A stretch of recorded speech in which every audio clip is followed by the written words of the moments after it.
Comment obtenir son prêt bancaire? Voici une question encore une fois récurrente et tous les investisseurs immobiliers à un moment ou un autre se la sont posés.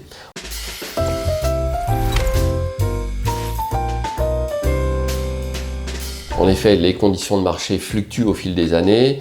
Il y a quelques années, c'était très facile, c'était même, comme on dit un peu familièrement, open bar. Vous alliez à la banque et puis vous disiez j'ai besoin de temps. Ah oui, combien, à quel taux? Ok, c'était facile. Suivant l'évolution des taux, par exemple, c'est devenu plus difficile. Les normes du HCSF ont aussi compliqué les choses. On a restreint l'accès au crédit pour éviter l'inflation. Bref, les taux rebaissent. Tout ça ne nous dit pas très concrètement comment faire, mais c'est un sujet qui, comme tous les autres sujets liés à l'immobilier, peut être traité et est traité dans le droit d'investir, mon podcast pour investisseurs immobiliers, qui parle notamment d'actualité juridique et fiscale immobilière, mais pas que, pour les sous-loueurs, les concierges, les professionnels de l'immobilier. Alors, comment faire en pratique? Parce que, après tout, c'est ce qui nous intéresse dans toutes les vidéos que je tourne.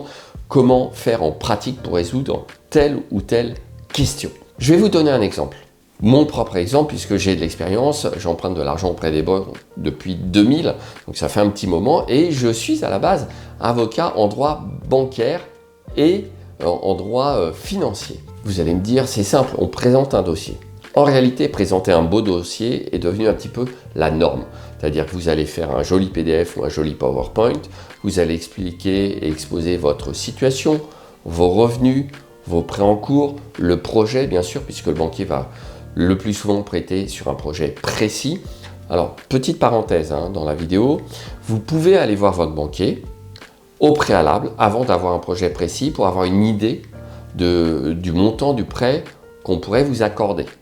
Mais ceci n'est pas un engagement du banquier. C'est-à-dire qu'il peut vous dire à un moment, je vais vous prêter 200 000 euros, et puis changement de conjoncture, changement d'interlocuteur dans l'agence bancaire, peut-être que 3 mois après, on vous dira, je peux vous prêter 170 000 euros. Ou, hypothèse la plus favorable, je peux vous prêter 250 000 euros. Mais faites bien attention à ça, c'est pas parce qu'à l'instant T, on vous dit qu'on peut vous prêter tant que ça va durer dans le temps. Je referme cette petite parenthèse.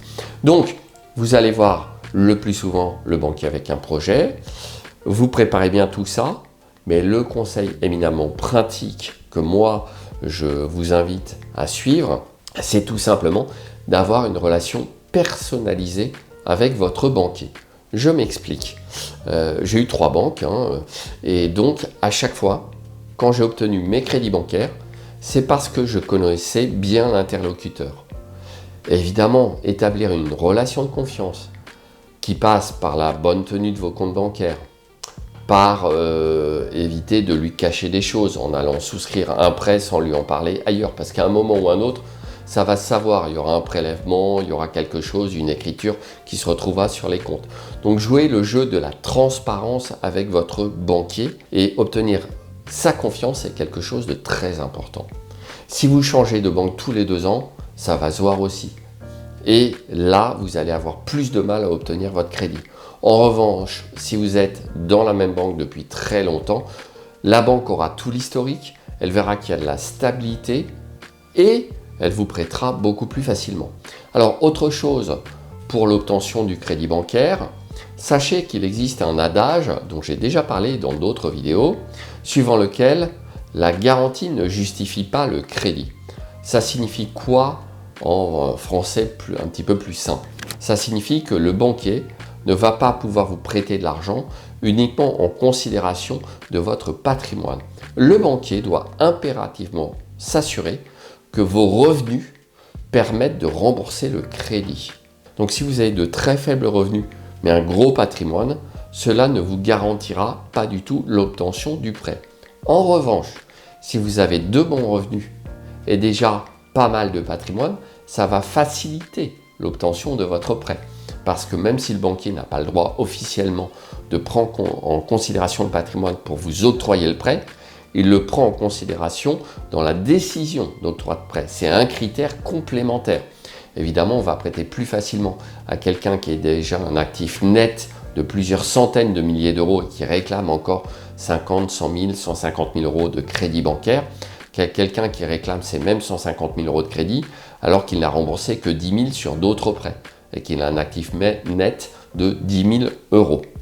Vous le voyez, pour ma part, j'accorde beaucoup d'importance à l'aspect humain de la relation avec le banquier. Alors vous me direz, évidemment, si on a une banque en ligne, comment on fait ? Par exemple, je sais pas, un petit coup de pub pour Boursorama, puisque c'est une banque en ligne qui accorde beaucoup de prêts immobiliers. Eh bien, pour ma part, j'estime que c'est un petit peu plus compliqué quand même. Et la première démarche pour moi, c'est d'aller voir mon banquier interlocuteur physique. Alors, c'est peut-être un petit peu à l'ancienne, avec évidemment la digitalisation. Néanmoins, ça a toujours fonctionné concernant mes propres dossiers de prêt bancaire. Et vous pouvez avoir autre chose, qui est aussi un conseil éminemment pratique.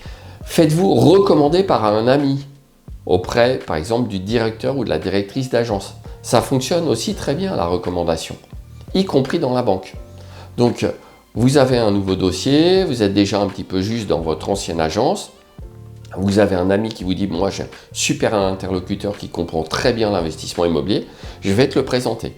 Et ça, j'ai testé aussi, effectivement, ça fonctionne très bien.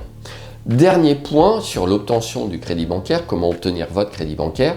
On n'a pas parlé du courtier, du rôle du courtier. Alors, le courtier est un interlocuteur évidemment important pour obtenir son prêt bancaire.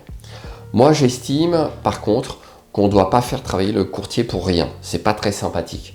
N'oubliez pas que le courtier en crédit n'est payé que s'il obtient un prêt bancaire et que vous signez par son intermédiaire. Donc, faire travailler un ou plusieurs courtiers pour le mettre en concurrence avec votre propre banque, moi, je trouve ça désagréable pour le courtier et parfois, en plus, ça va être contre-productif parce que si ça se trouve, le courtier va aller aussi solliciter votre propre banque. Donc, ça fait désordre, d'accord ? Donc, si vous souhaitez faire appel à un courtier, soit, mais ne le mettez pas en concurrence avec votre banque. À mon avis, c'est carrément une mauvaise idée. Voilà, j'espère que ces conseils éminemment pratiques sur l'obtention de votre prêt bancaire vous seront utiles. N'hésitez pas à aller voir l'autre vidéo que j'ai récemment tournée et qui est sur ma chaîne YouTube sur la durée du prêt bancaire. Là encore, je vous partage ma vision des choses. Ça pourra vous donner de nouvelles idées.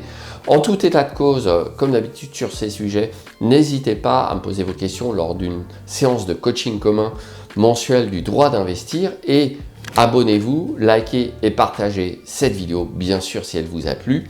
En attendant, je vous dis à tout de suite dans la prochaine vidéo.